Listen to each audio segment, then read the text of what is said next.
வணக்க மக்களே, நாம இந்த ஆரோக்கியமான பதிவில் மூட்டு வலி நமக்கு வராமல் தடுக்கிறதுக்கும் மூட்டு வலியை குணப்படுத்திக் கொள்வதற்கும் என்னென்ன மாதிரியான ஆரோக்கியமான சிறந்த உணவுகளை எடுத்துக்கொள்ள வேண்டும் அப்படின்றத பற்றி பார்க்க போகிறோம். இன்றைய காலகட்டத்தில் வயது வித்தியாசம் பார்க்காமல் அனைவருக்குமே மூட்டு வலி அப்படின்றது ஒரு பெரிய தொந்தரவாக மாறிக்கிட்டு இருக்கு. அதிலும் குளிர்காலம் வந்துட்டாலே மூட்டு வலி பிரச்சனையை அதிகரிச்சிடும். நிறைய பெரியவர்கள் குளிர்காலத்தில் மூட்டு விரைப்பு, மூட்டு வீக்கம் இதால் கடுமையான பாதிக்கப்படுறாங்க. மருத்துவர்களுடைய கூற்றுப்படி வெப்பநிலையில் ஏற்படக்கூடிய ஏற்ற இறக்கங்கள் காரணமாக மூட்டுகளை சுற்றி இருக்கக்கூடிய நரம்புகளில் வீக்கம் ஏற்படும். இந்த வீக்கங்கள் தான் மூட்டுகளில் வலியை ஏற்படுத்துது அப்படின்னு குறிப்பிடுறாங்க. குறிப்பிட்ட வயதுக்கு அப்புறம் மூட்டுகளில் மசகு எண்ணெய் மற்றும் கால்சியம் குறைபாட்டால் மூட்டு வலி உண்டாகும். முறையான சுகாதார பராமரிப்பு, உணவு மற்றும் வாழ்க்கை முறை இது எல்லாத்தையுமே நம்ம மாற்றங்கள் பண்ணிட்டோம் அப்படின்னா மூட்டு வலி பிரச்சனை எளிதில் நமக்கு குணப்படுத்தப்பட்டு மீண்டும் வராமல் தடுக்கப்படும். ஸோ அதுக்கு என்னென்ன உணவுகளை எடுத்துக்கொள்ள வேண்டும், என்னென்ன வாழ்க்கை நடைமுறைகளை கடைபிடிக்க வேண்டும் அப்படின்றத பற்றி தெளிவாக விளக்கமாக பார்ப்போம். அதை பற்றி பார்க்கறதுக்கு முன்னாடி இந்த வீடியோக்கு மட்டும் ஒரு லைக் கொடுத்துட்டு இந்த தகவலை உங்களுக்கு தெரிஞ்சவங்களுக்கும் ஷேர் பண்ணிடுங்க. ஏன்னா இது அவங்களுக்கும் பயனுள்ளதாக இருக்கக்கூடிய ஒரு ஆரோக்கியமான பதிவு தான்.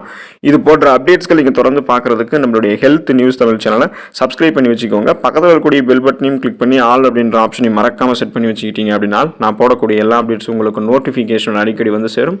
சரி வாங்க மக்களே, இப்போ வீடியோக்குள்ளே போயிடலாம். கொழுப்பு நிறைந்த மீன் நீங்கள் எடுத்துக்கொள்ளும் போது மூட்டு வலி உங்களுக்கு வராது. ஒமேகா 3 கொழுப்பு அமிலங்கள், விட்டமின் டி நிறைந்திருக்கக்கூடிய சால்மன் மீன், காணாங்கெழுத்தி மீன், கொழுப்பு மீன்கள் போன்றவை அலர்ச்சி எதிர்ப்பு மருந்துகளாக செயல்படும். அதாவது ஆன்டி இன்ஃப்ளமேட்டரி ப்ராப்பர்ட்டிஸை கொடுக்கும். இதனால மூட்டு வலியெல்லாம் எதிர்த்து போராடும். இந்த மீன்களில் பார்த்தோம் அப்படின்னா EPA மற்றும் DHA அமிலங்கள் காணப்படுகிறது. இது போன்ற அந்த கடல் கொழுப்பு அமிலங்கள் என்ன பண்ணும் அப்படின்னா நோய் எதிர்ப்பு உயிரணு உற்பத்தியையும் வீக்கத்தை ஏற்படுத்தக்கூடிய சைட்டோகைன்களையும், அதாவது அந்த என்சைம்கள் எல்லாத்தையும் குறைக்கிறதுக்கு உதவிகரமாக இருக்கும். 3 முதல் 4 அவுன்ஸ் மீன்களை வாரத்திற்கு 2 முறை நம்ம தொடர்ந்து எடுத்துக்கொள்ளும் போது நமக்கு மூட்டு வலியிலிருந்து நம்ம விடுபடலாம். ஸோ இதுக்காக நம்ம வறுத்த பொரித்த மீன்களை சாப்பிடணும் அப்படின்றது அவசியம் கிடையாது. மீன்களை நம்ம மீன் குழம்பாக வைத்து எடுத்துக்கொள்வது நல்லது. அப்படியே நம்ம அதை சாப்பிட்றது, அதாவது பார்த்தோம்னா மிதமான சூட்டில் நம்ம அதை எடுத்துக்கொள்வது தான் நமக்கு ரொம்ப ரொம்ப நல்லது. ஸோ அப்படி எடுத்துக்கிட்டோம்னா மூட்டு வலியெல்லாம் க்யூர் ஆகிடும். சோயா பீன்ஸ் எடுத்துக்கொள்ளணும் அப்படின்னா மூட்டு வலியெல்லாம் நம்ம வராமல் தடுத்துக்கொள்ளலாம். நீங்கள் சைவ உணவு சாப்பிட்றவங்களாக இருந்தீங்கன்னா சோயா பீன்ஸ் போன்றவற்றையெல்லாம் எடுத்துக்கொள்ளலாம். ஏன்னா சோயா பீன்ஸில் ஒமேகா 3 கொழுப்பு அமிலங்கள் இருக்குது. புரதம், நார் சத்து போன்றவையும் காணப்படுவதால் இது உங்களுடைய ஆரோக்கியத்திற்கு நல்லது. கடுமையான மூட்டு வலி, முடக்குவாதம் போன்ற பிரச்சனைகள் எல்லாத்தையுமே குணப்படுத்தி மீண்டும் வராமல் தடுக்கும். பூண்டு ரொம்ப ரொம்ப ஆரோக்கியமான ஒரு உணவு. இதை எடுத்துக்கிட்டோம் அப்படின்னா மூட்டு பிரச்சனையிலிருந்து விலகி இருக்கலாம். பூண்டு ஆன்டி இன்ஃப்ளமேட்டரி ப்ராப்பர்ட்டிஸை கொண்டு இருக்கு. அதாவது அலர்ச்சி எதிர்ப்பு மருந்துகள் கொண்ட ஒரு உணவு தான் பூண்டு. இதில் டயால் டிசஸ்பைடு என்ற பொருள் இருக்கு. இது அலர்ச்சி எதிர்ப்பு விளைவு மற்றும் சைட்டோகைன்களுடைய விளைவை குறைக்கிறதுக்கு உதவிகரமாக இருக்கிறதால பூண்டு மூட்டு வலியை இந்த மாதிரி குறைக்கிறதுக்கு ஹெல்ப்ஃபுல்லாக இருக்கும். பூண்டு போலவே இஞ்சியும் எடுத்துக்கிட்டோம் அப்படின்னா மூட்டு வலி எல்லாத்தையுமே நம்ம வராமல் தடுத்துக் கொள்ளலாம், குணப்படுத்திக் கொள்ளலாம். இஞ்சியில் மருத்துவ குணங்கள் மற்றும் ஆன்டி இன்ஃப்ளமேட்டரி ப்ராப்பர்ட்டிஸ், அதாவது அலர்ச்சி எதிர்ப்பு குணங்கள் நிறையவே இருக்கு. இது நோயுற்ற நிலைமைகளை சமாளிக்கிறதுக்கு பெருமளவில் உதவிகரமாக இருக்கும். இஞ்சியில மூட்டு வீக்கத்திற்கு நிவாரணம் அளிக்கக்கூடிய பொருட்கள் நிறையவே இருக்கு. இதனால தான் அந்த மூட்டு வலி சார்ந்த பிரச்சனை இருக்கலாம் இஞ்சி டீ எல்லாம் எடுத்துக்கொள்ளும் போது நலம் பெறுவாங்க. இஞ்சியை தங்களுடைய உணவுகளை சேர்த்துக்கொள்ளும் போது மூட்டு வலி இல்லாமல் இருக்கலாம். கிரீன் டீ எடுத்துக்கொண்டோம் அப்படின்னா மூட்டு வலி இல்லாமல் நலமோடு வாழலாம். கிரீன் டீல பாலிஃபினால்கள், தாதுக்கள், விட்டமின்கள் போன்ற ஆன்டி ஆக்சிடென்ட்கள் நிறைந்திருக்கு. இது உள் அலர்ச்சியை குறைக்கிறதுக்கு உதவிகரமாக இருக்கும். இது எபிகல்லோ கேடசின் 3 கேலட் எனப்படக்கூடிய ஒரு குறிப்பிட்ட ஆன்டி ஆக்சிடென்ட்டை கொண்டு இருக்கு. இது முடக்குவாதம் இருக்கிறவங்களுக்கெல்லாம் ஏற்படக்கூடிய கூட்டு சேதத்தை போக்கும். மூட்டு வலி, முடக்குவாதம்லாம் கியூர் ஆகிறதுக்கு கிரீன் டீ எடுத்துக்கொள்ளலாம்.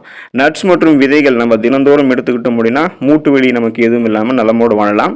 நட்ஸ் மற்றும் விதைகள் எப்போதுமே நம்முடைய ஆரோக்கியத்திற்கு மிக முக்கியமான பங்கு வகிக்கும். உடல் முழுவதுமே ஆரோக்கியமாக வைக்கிறதுக்கான ஆற்றலாம் நட்ஸ் மற்றும் விதைகள் இருக்கு.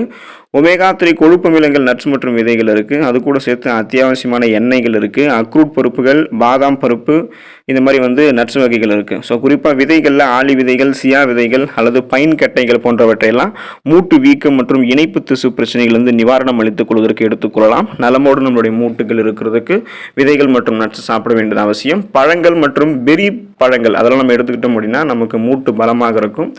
ஆப்பிள், கிரான்பெரி மற்றும் பாதாமி பழங்கள் போன்றவையெல்லாம் மூட்டு வலிகளை போக்குவதற்கு உதவிகரமாக இருக்கும். ஸோ இதில் நிறைய ஆன்டி ஆக்சிடென்ட்கள் இருக்குது இந்த பழத்துலலாம். ஸோ இதனால் உங்களுடைய உடலுக்கு வந்து தீங்கி விளைவிக்கக்கூடிய செல் பரவலான ஃப்ரீ ரேடிக்கல்ஸ் அப்படின்னு சொல்லக்கூடிய அந்த செல் பரவலிடமிருந்து உங்களை பாதுகாத்து மூட்டு அலர்ச்சி அது எல்லாத்தையுமே உங்களுக்கு குறைக்கிறது. ஸோ அதுக்காக நீங்கள் இந்த மாதிரி பழங்கள் பெரிய பழங்கள் எடுத்துக்கொள்ளலாம்.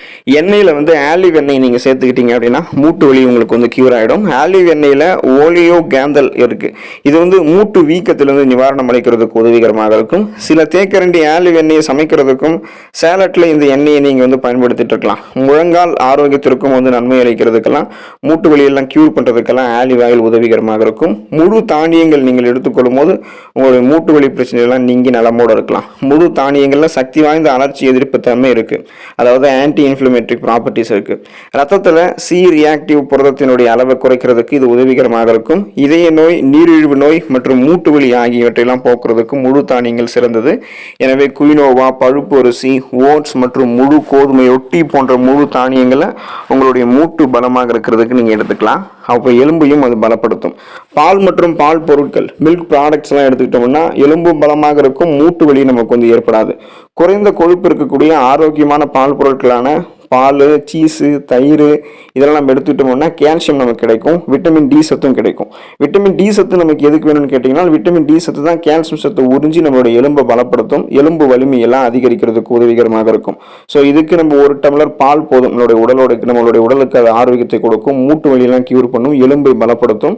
ஸோ அதனால் நீங்கள் இந்த மாதிரி பால் பொருட்களையும் வந்து எடுத்துக்கொள்ளலாம். அளவோடு எடுத்துக்கொள்ள வேண்டியது அவசியம். ஒருவேளை பால் பொருட்கள் ஆரோக்கியம் நீங்கள் அளவுக்கு அதிகமாக எடுத்துக்கிட்டிங்கன்னா அது கடுமையாக உங்களுடைய உடலை வந்து பருமன் செய்யும், உடல் எடையை அதிகரிக்கும். அதனால நீங்க அளவோடு சாப்பிடணும். அப்பதான் எலும்பு பலம் பெறும், மூட்டு வலியெல்லாம் நீங்கும்.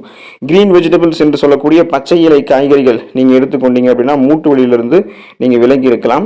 குறிப்பா சொல்ல முடியும்னா ஃப்ரக்கோலி மற்றும் கீரை போன்ற பச்சை காய்கறிகள்ல விட்டமின்கள், தாதுக்கள், ஆன்டி ஆக்சிடென்ட்கள் மற்றும் இரும்பு சத்து அதிகமாக இருக்கு. ஃப்ரக்கோலியில காணப்படக்கூடிய சல்போராபின் எனப்படக்கூடிய கலவை எலும்பு வளர்ச்சியை தடுக்குது.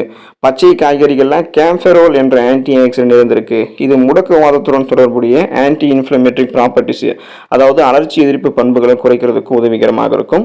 எலும்பு சூப் நீங்க எடுத்துக்கொள்ள வேண்டியது அவசியம். எலும்பு சூப்ல நமது எலும்பு ஆரோக்கியத்திற்கு அவசியமான பொருட்கள் அனைத்துமே காணப்படுது. இந்த சூப் வந்து பார்த்தோம் அப்படின்னா குளுக்கோசமைன், கான்ஸ்ட்ராய்டின் மற்றும் அமினோ அமிலங்கள் இருந்திருக்கு. இது எலும்பு வளர்ச்சியை பராமரிக்கிறதுக்கு உதவிகரமாக இருக்கும். எனவே எலும்பு குழம்பு உங்களுடைய மூட்டு வலிக்கு நிவாரணம் அளிக்கிறதுக்கு உதவிகரமாக இருக்கும். அப்படின்றதால இதை நீங்கள் எடுத்துக்கொள்ளும் போது ஆஸ்டியோபோரோசிஸ், எலும்பு மெலிவு நோய், மூட்டு வலி, எலும்புருக்கி போன்ற எந்த விதமான பிரச்சனையும் இல்லாமல், குறிப்பாக மூட்டு வலி, முடக்குவாதம்லாம் ஏற்படாமல் நலமோடு வாழலாம். வயதானவர்களுக்கெல்லாம் இது ரொம்பவே பாதுகாப்பு அளிக்கும். இப்போ மூட்டு வலிக்கான பராமரிப்பு நடவடிக்கைகளை பற்றி நம்ம தெரிஞ்சுக்குவோம். நம்மளை எப்போதுமே வந்து சூடாகவும் வசதியாகவும் நம்ம வச்சிருக்கணும். நம்மளை எப்போதுமே உடல் ரீதியாக சுறுசுறுப்பாக ரெஃப்ரெஷ்மெண்ட்டாக நம்மளை வந்து ஒரு புத்துணர்ச்சியாக வைத்திருக்கணும். நம்மளுடைய உடம்பை எப்போதுமே நீர் சத்து நிறைந்திருக்கக்கூடியதாக வைத்திருக்க வேண்டியது அவசியம். அப்போதான் மூட்டு வலி நமக்கு வராது. வழக்கமான உடற்பயிற்சி நம்ம செஞ்சுக்கிட்டு இருக்கோம்னா தொடர்ந்து செய்யணும். அப்போதான் நம்மளுடைய உடல்நிலை ஆரோக்கியமாக பராமரிக்கப்படும், மூட்டு வலி, முடக்குவாதமெல்லாம் இருக்காது. விட்டமின் டி மற்றும் ஒமேகா 3 கொழுப்பு அமிலங்கள் போன்ற மாத்திரைகளை வந்து மருத்துவரினுடைய அறிவுரையின்படி நீங்கள் எடுத்துக்கொள்ளணும். நீங்களாவே எடுத்துக்கொள்ளக்கூடாது.